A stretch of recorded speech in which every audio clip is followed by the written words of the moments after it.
Hello friends, বার্ধক্য ভাতা এবং লক্ষ্মীর ভাণ্ডার নিয়ে এই মুহূর্তে একটি গুরুত্বপূর্ণ আপডেট উঠে এসেছে।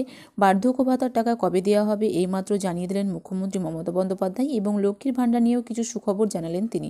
আজকের এই ভিডিওতে আপনাদেরকে বিস্তারিত এই ব্যাপারে জানিয়ে দেবো। তার আগে ভিডিওটি যদি ভালো লেগে থাকে তো অবশ্যই একটি লাইক করবেন, বন্ধুদের সঙ্গে শেয়ার করবেন।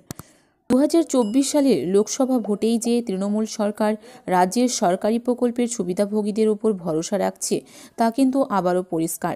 মঙ্গলবার জয়নগরের প্রশাসনিক সভায় মুখ্যমন্ত্রী মমতা বন্দ্যোপাধ্যায়ের মুখে বারবার ঘুরে ফিরে এসেছে বিভিন্ন সরকারি প্রকল্পের কথা।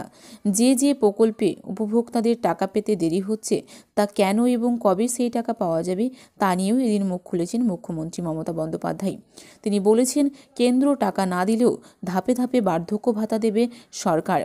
এছাড়াও তিনি আরও জানিয়েছেন যে রাজ্যের অন্যতম জনপ্রিয় দুটি সরকারি প্রকল্প লক্ষ্মীর ভাণ্ডার এবং বার্ধক্য ভাতা। এ নিয়েও এদিন মুখ্যমন্ত্রী মমতা বন্দ্যোপাধ্যায় বলেন যে লক্ষ্মীর ভাণ্ডারে যাদের নাম এখনও পর্যন্ত ওঠেনি, আগামী কয়েকদিনের মধ্যেই তাদের আমরা সুখবর দেব, কয়েকটা দিন সময় দিন। বার্ধক্য ভাতার আবেদনও অনেকে করেছেন, কেন্দ্রীয় সরকার টাকা বন্ধ করে দিয়েছে। তারপরেও যারা সরাসরি মুখ্যমন্ত্রী বা দুয়ারে সরকারে আবেদন করেছেন তাদের টাকা আমরা দিয়ে দেব খুব তাড়াতাড়ি। গত রবিবারই ডায়মন্ড হারবারে কেন্দ্রের মানুষকে সাংসদ অভিষেক বন্দ্যোপাধ্যায় উদ্যোগে দেওয়া হয় বার্ধক্য ভাতা। প্রায় ৭৬,০০০-এর বেশি মানুষকে এই ভাতা দেওয়া হচ্ছে। নিজের সাংসদ এলাকার বয়স্কদের আজীবন ভাতা দিয়ে যাওয়ার কথা জানান তিনি। অভিষেক রবিবার রাজ্য সরকারের প্রসঙ্গ টেনে আনেন। তিনি জানান, রাজ্য সরকার কিছুদিনের মধ্যে বার্ধক্য ভাতা দেওয়ার ব্যবস্থা করবে।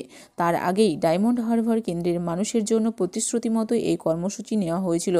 তিনি বলেন যে আশা করি রাজ্য সরকার কিছুদিনের মধ্যেই এই ভাতা দেওয়া চালু করবে।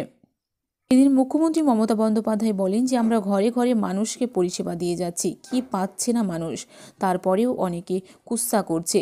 এদিন কেন্দ্রীয় বঞ্চনার কথা তুলে ধরে তীব্র আক্রমণ করেন তিনি। মমতা বলেন যে কেন্দ্রের কাছে আমাদের কোটি কোটি টাকা বকেয়া, কিন্তু দিচ্ছে না। টাকা পেলেই এলাকার মানুষকে ঘর বানিয়ে দেব, আমরা যা বলি তাই করি। কেন্দ্র থেকে ৭৬টি দল এসেছে কিন্তু তবুও টাকা দিচ্ছে না। আমি নিজে প্রধানমন্ত্রীর সঙ্গে বৈঠক করেছি।